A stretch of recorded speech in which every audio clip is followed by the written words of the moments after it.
And join Amedisys in supporting our community. Vendors are welcome to participate and can register their business for a free vendor table by contacting Amanda DeGespie at 724-208-9783. Gift basket donations are also being accepted and may be dropped off to Amedisys Hospice at 649 Cherry Tree Lane in Uniontown. Bring the family to this community event. Enjoy the car cruise plus food trucks, a variety of vendors, free entertainment, and free giveaways. I'm TJ DeStefano. I'll be there broadcasting live along with Arnie Amber and the famous WMBS prize wheel. Come say hello, spin the wheel, enjoy the fun, and celebrate Hometown Heroes Community Day with Amedisys Hospice and Home Health Care Thursday, October 9th from 5 to 7 p.m. at the Uniontown Mall. Together, we are the best in Fayette. Now is the perfect time to upgrade your outdoor area with a new fence from All Around Fence Company. Conveniently located at 7896 National Pike, Uniontown. All Around Fence has been installing quality residential, commercial, and farm fencing for more than 45 years. Offering residential fencing including chain link, decorative aluminum, steel, and more, All Around Fence has the fence for you. All Around Fence is also your one-stop shop for nutrient products and also carries livestock, equine, and pet supplies. So if you need to upgrade an existing fence, add a new gate, or are considering the installation of an all-new fence, All Around Fence has the answers you need. Visit them Monday through Friday from 8:30 to 5 p.m. and Saturdays from 9 to 1, or give them a call at 724-439-0331. To learn more, visit allaroundfence.com. Well, the Halloween decorations are going up once again, and that can only mean one thing. The cold weather and the snow will be here before you know it. Be ready and be safe with new tires from Tireman's Auto Garage, where you'll find the lowest tire prices in town with ACIMA financing and SNAP leasing available. It's no wonder they were voted the best tire shop in Fayette County. The folks at Tireman's are also top automotive specialists. They can work on any car, can do any repair. They offer diagnostic service, alignments, oil changes, state inspections, batteries, brakes, rotors, detailing, and more. If you drove past Tireman's recently, you probably said to yourself, what's with all the golf carts? Well, they're for sale. A variety of 2, 4, and 6-seater golf carts, gas or electric available with financing. And if you're interested in renting a golf cart, just call and ask. So stop in and see Joe and Kim at Tireman's Auto Garage, 9 Mill Street in Uniontown. Or call 724-425-9606. When you make the right decision, it feels good, like picking the perfect gift. It feels really good to make the right insurance decision, too. That's why State Farm Agent Nate Ferguson is here in Uniontown to help you select the right protection at the right price. Nate will make sure you understand your coverages so you'll know what to expect if the unexpected happens. With State Farm Agent Nate Ferguson, it's easy to make the right choice. Just call Nate when you want the real deal. Like a good neighbor, State Farm is there. Looking for a new spot for a night out? Then check out Shindig's Bar and Grill in Uniontown, located in Oliver Square. With regular live entertainment and themed events, and offering 6 diamond pool tables and 3 dartboards, Shindig's is the place to be. Enjoy daily specials, including Tuesday wing night, Friday's Cajun chicken Alfredo, and Saturday's incredible crab leg dinner. And stick around for karaoke nights, live music, and so much more. Follow them on Facebook at Shindig's with a Z Bar and Grill. Shindig's, your hootenanny hotspot. I'll tell you what, folks, I just sat down with my budget worksheet, pencil, paper, and a calculator. And you know what? I cut my expenditures by 15.1%. That's real savings, and I froze my salary, saving the taxpayers over $1,800. I'm doing this to try to save money for the residents of Fayette County because the commissioners have raised your taxes 78.2% in just 6 years. That's not right. On November 4th, 2025, vote for me, John Marietta, for Recorder of Deeds. Let's keep fighting for fiscal sanity and protect your hard-earned money. 'Cause there ain't no doubt I love this land. God bless the USA.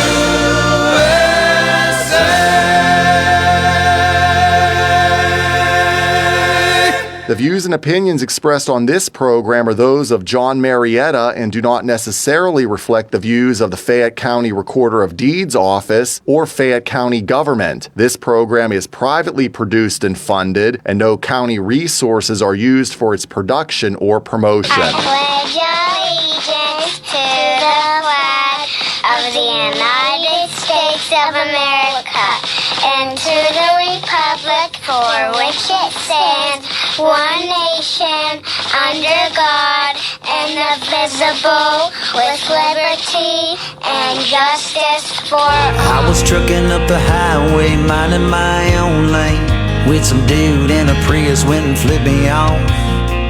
Guess my redneck hit him wrong.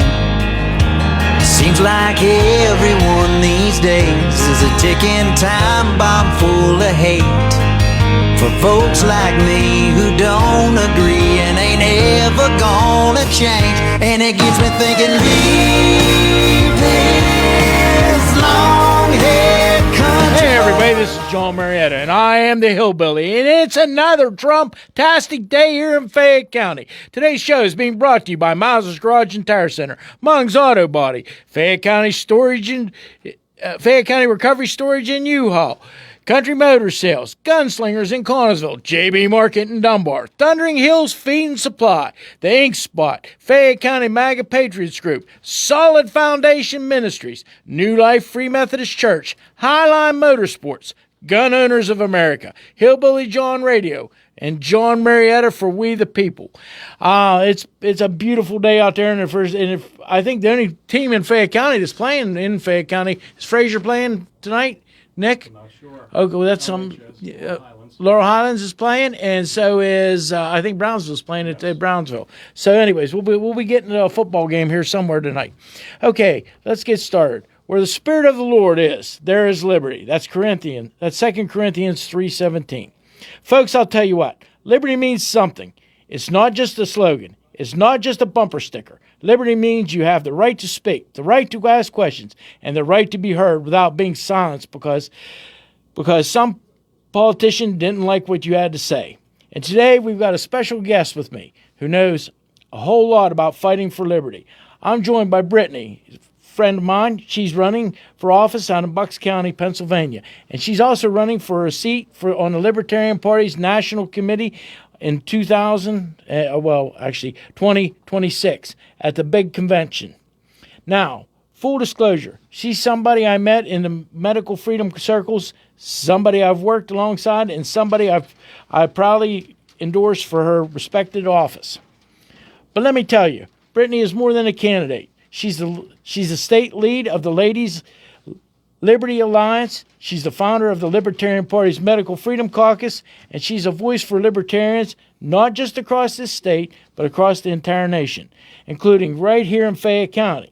And today we're going to talk about something real important, how my opponent is trying to silence those voices, not because this caucus has endorsed me, which they did, by the way, but because they dared to ask questions politicians don't want to answer. Now, let me stop right here and tell you the truth. In this whole campaign, I've blocked exactly 2 people on my Facebook page. And you know why? Because they crossed the line during the Charlie Kirk vigil. Vulgar statements, constant harassment. But even then, I've since unblocked everybody. Because I believe even my harshest critics ought to have the right to comment. That's liberty. That's free speech. That's where we're supposed to stand for. That's what we're supposed to stand for in this country. But my opponent, he's gone the other way. He's blocked voices. He silenced political entities. And here's the kicker. The Commonwealth of Pennsylvania defines a politician as an individual who holds or is seeking public office and engages in activities to influence policy, votes, or governance. That's not just a title, folks. It's a responsibility. And when you silence a caucus, when you shut down debate, you're not just being thin-skinned, you're violating the very duty of a politician in this Commonwealth. That's why the Medical Freedom Caucus intends to file suit if he doesn't unblock them. Because silencing a caucus, silencing a movement is not just politics, it's an act on free speech. And folks, you don't need a lawyer to tell you this. If a candidate can't handle tough questions right now, what do you think he'll do if he gets in office? So today, with Brittany, we're going to cut through the noise and talk about what liberty really looks like. It looks like open debate. It looks like transparency. And it looks like accountability. And it looks like standing firm when the establishment says sit down. Let me get my headset on. Are you with me today? Are you there, Brittany? Yes, I am. Can you hear me? I can. I'll turn up the volume just a wee little bit. How's everything in Bucks County? Is it a pretty day out there?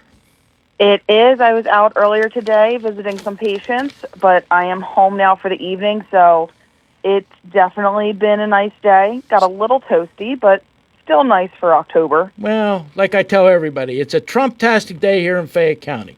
So, I guess people need to. Who are you? Who's Brittany, and why Liberty matters? Let's get started right there. For listeners here in Fayette County who might not know who you are yet, tell us about your background and what inspired you to get involved in the Liberty movement. So, quick introduction on myself and who I am. I am Brittany, obviously, has introduced me, but I am a mom first and a wife second. We live in Bucks County, born and raised, so I'm all the way on the southeastern part of the state. But I'm very involved in medical, mostly because my primary profession is a nurse. I'm an emergency room nurse, and I also deal with pediatric home care. So I kind of get a little bit of everything. I did come up through the ranks in medical as an EMT first since 2007. Been a nurse since 2015, so I'm not new to the medical world. But I'm also big into politics. Got into politics in 2021, 2022, towards the end and kind of actually the height of all the COVID craziness. Being an ER nurse, I was seeing a lot of stuff I didn't like and a lot of things that were really getting me concerned about people's freedoms and liberties and just liberty in general. And that got me really involved in politics. And with that, that's kind of how I got started with everything and how I really started working on I switched parties and actually registered as libertarian.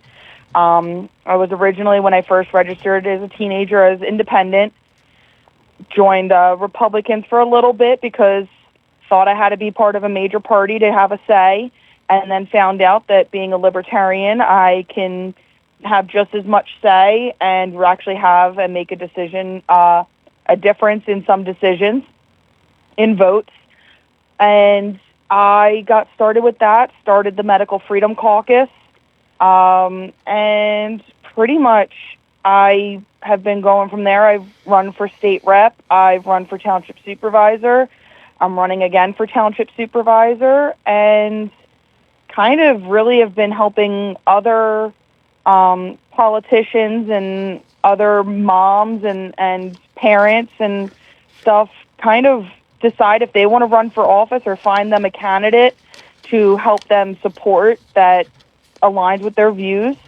And I also got involved with Ladies of Liberty Alliance, and that's just really helping promote women in politics and liberty and freedoms and giving women a voice and courage and really using all of their great talents to the best and production of every community that they live in and really helping make everything a little better. You also got an endorsement from, you're going to have to tell me, I know it's the Conservative Nurses. Is that? Conservative Nurses of America. I just got that endorsement this week. And I was just contacted by them just the other day. So I'm hoping to get that. I'm hoping to get that endorsement also.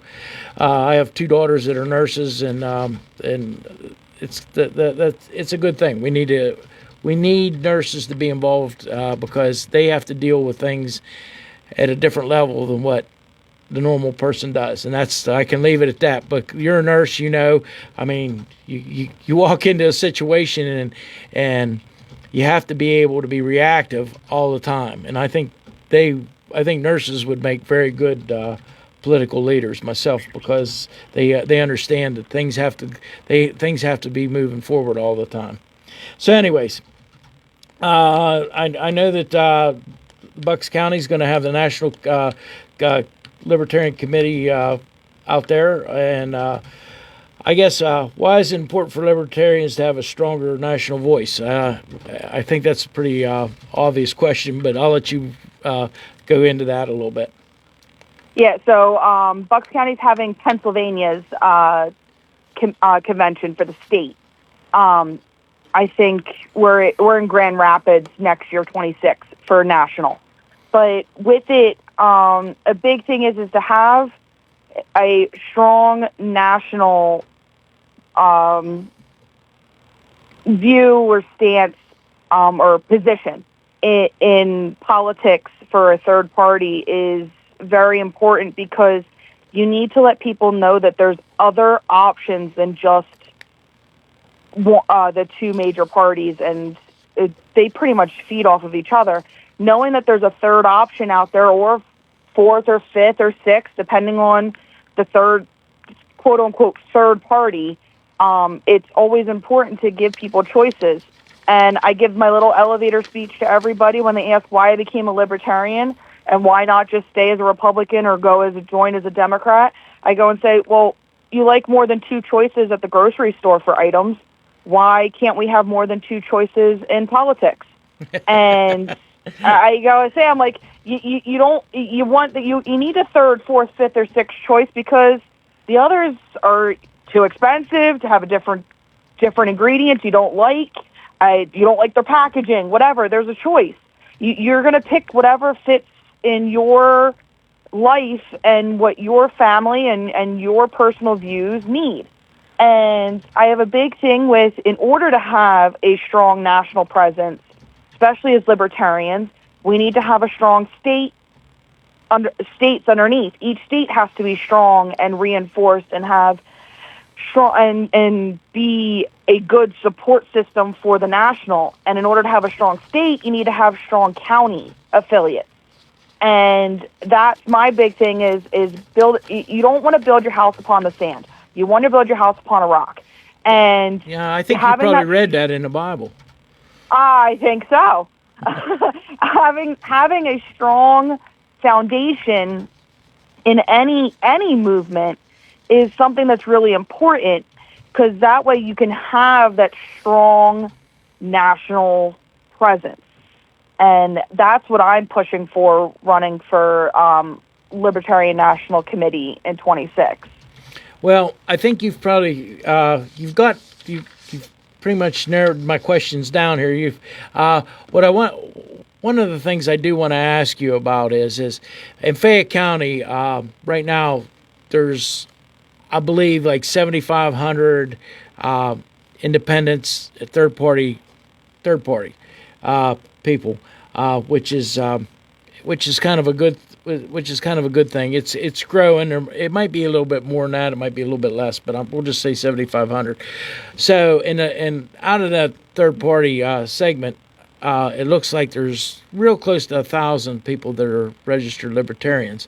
I think it's important that we listen to all of these people, not just the D's or the R's. I think it's important we have to listen to all these people, because if we don't, we're leaving a segment out of our population. They might only be, maybe 10% of the voting rank right now. Actually, the Libertarian Party is the third biggest party in the country, I believe. Do I have that right?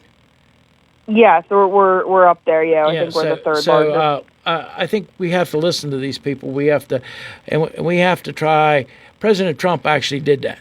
He did that in his last campaign. He realized that the independents and the libertarians were important for him to be reelected.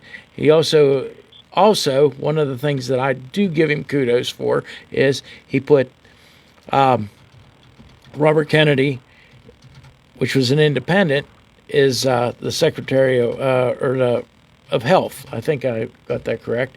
And I think that's how you got to make things work.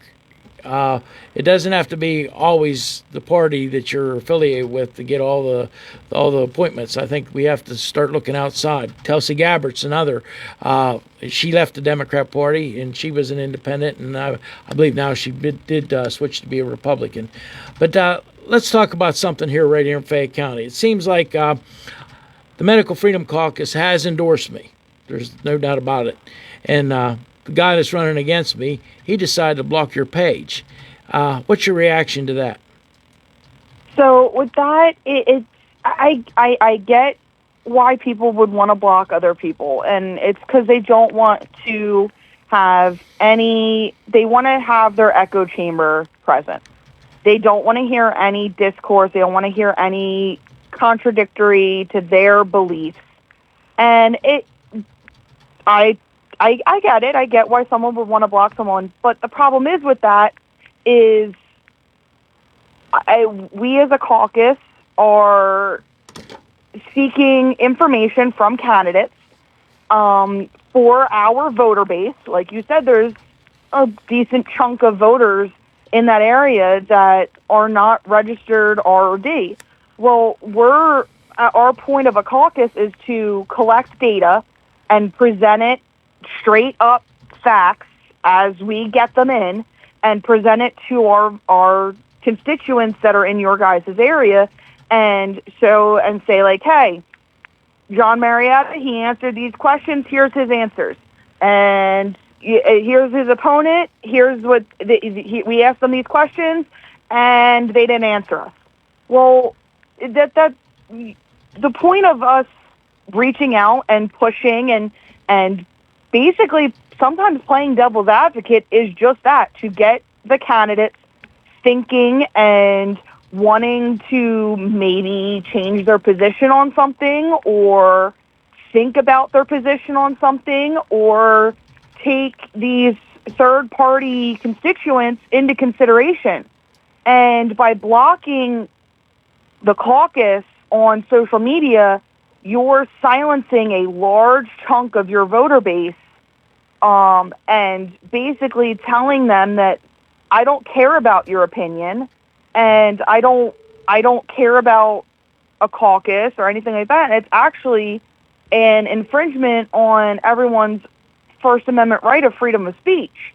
And you might not have to like what we say, but as long as we're not being aggressive, threatening, vulgar, anything like that, we're not doing anything wrong when we're just asking questions or voicing our dissent against the statement you've made.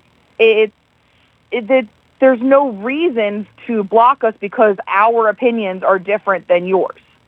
So by doing that, you're basically infringing on our First Amendment right and saying, I don't care about you. And that's not what is expected of a politician.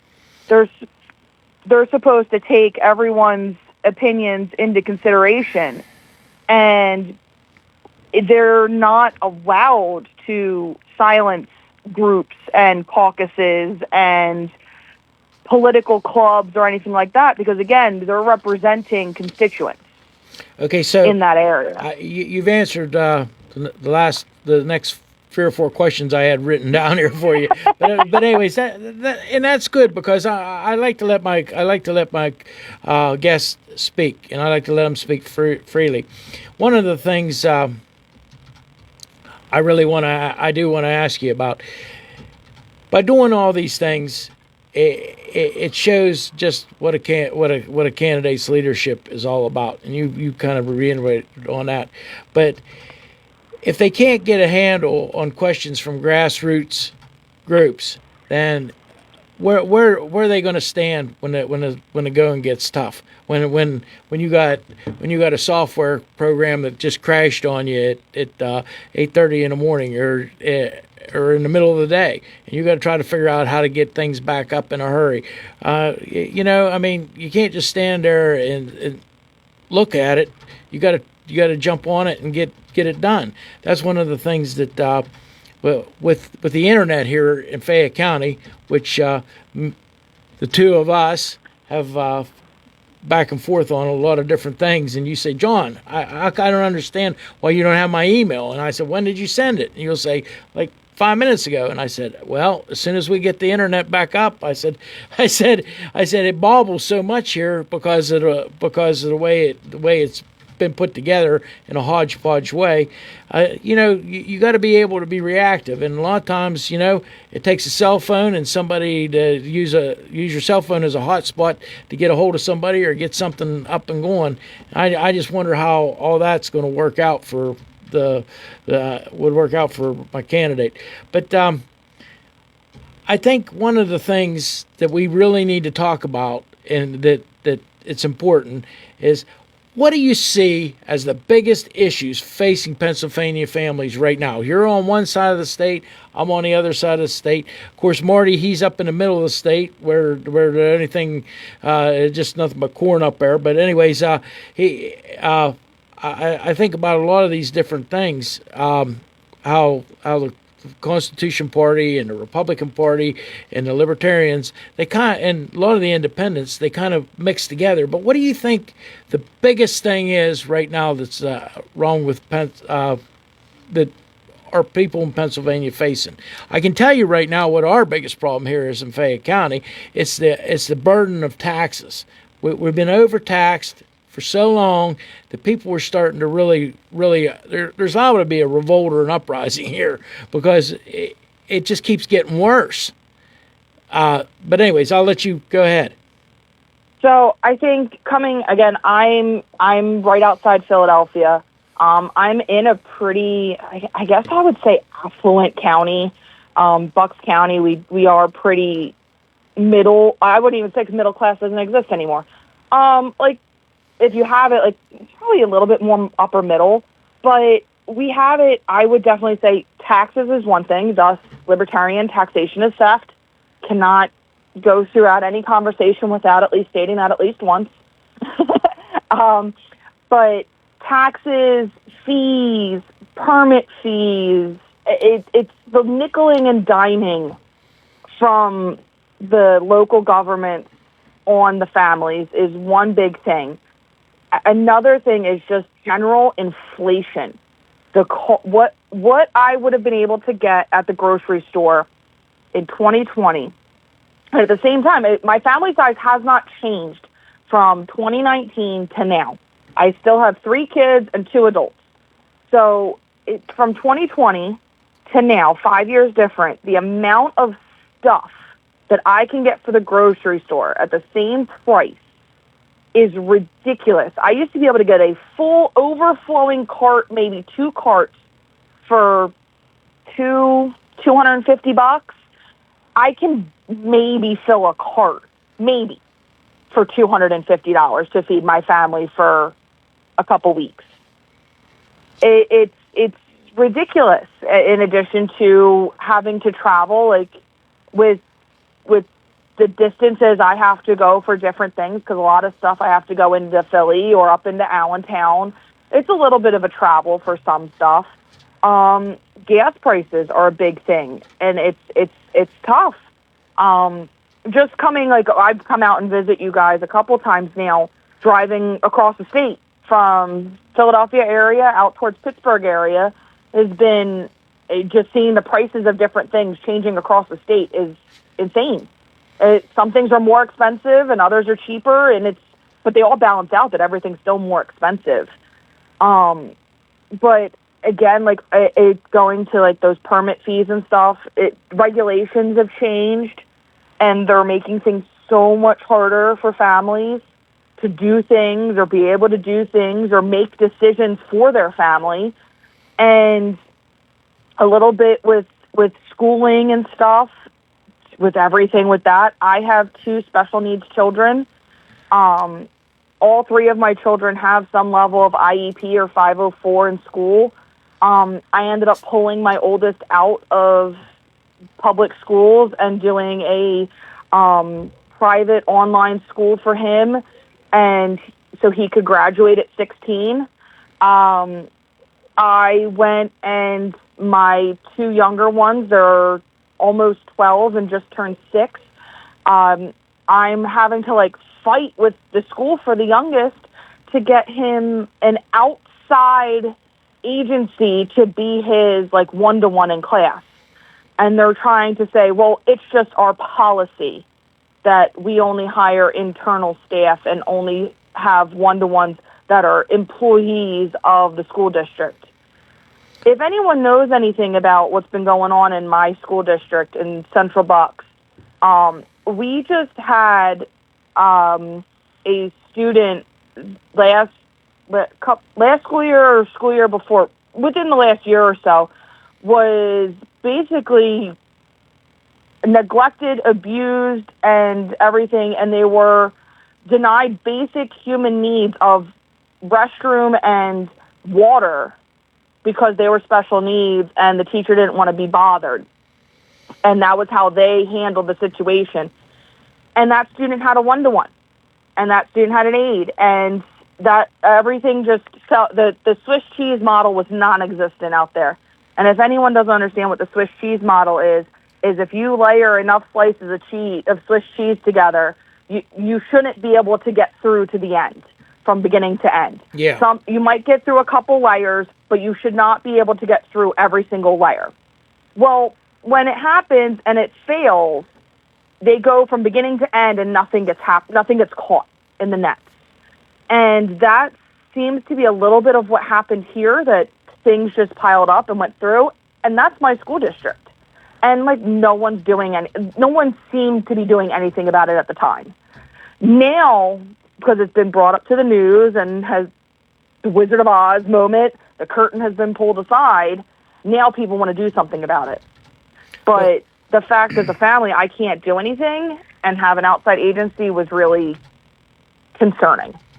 I think part of the problem with the school districts are that they're so overburdened with so many different things, but the debt load that they carry, it's kind of like the same as the county level.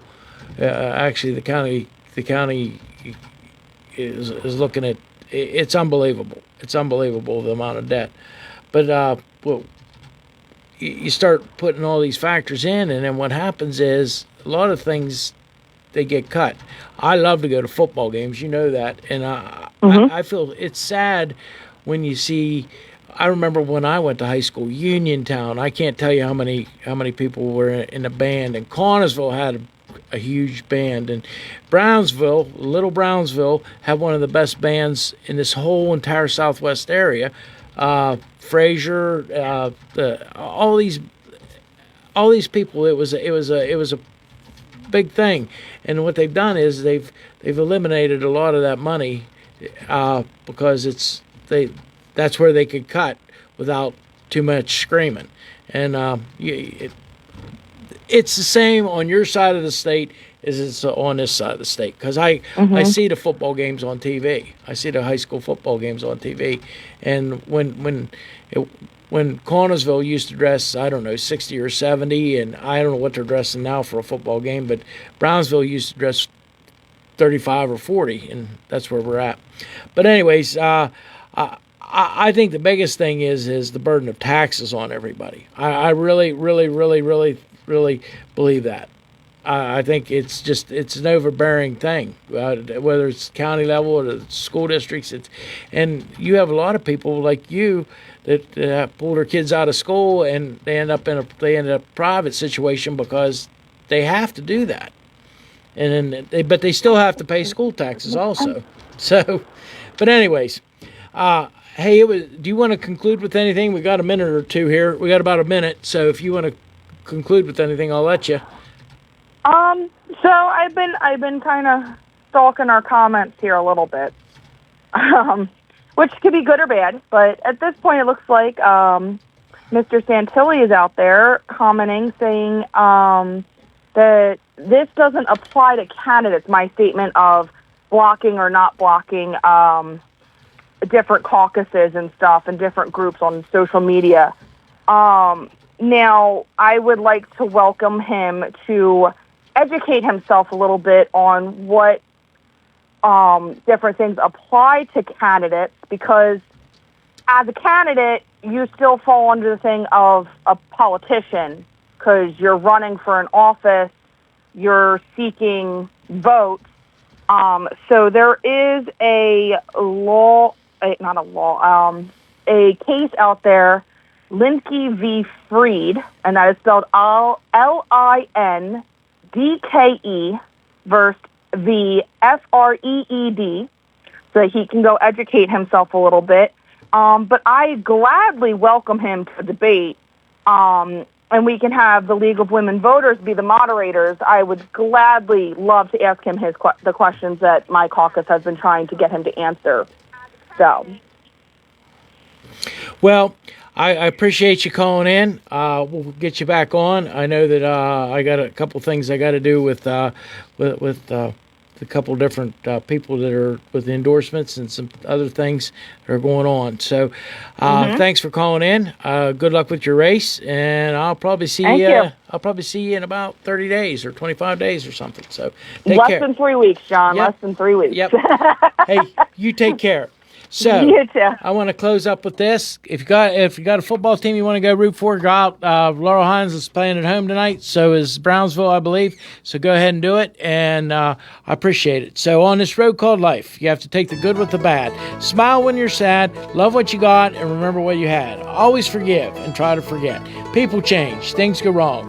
Just remember, the ride goes on.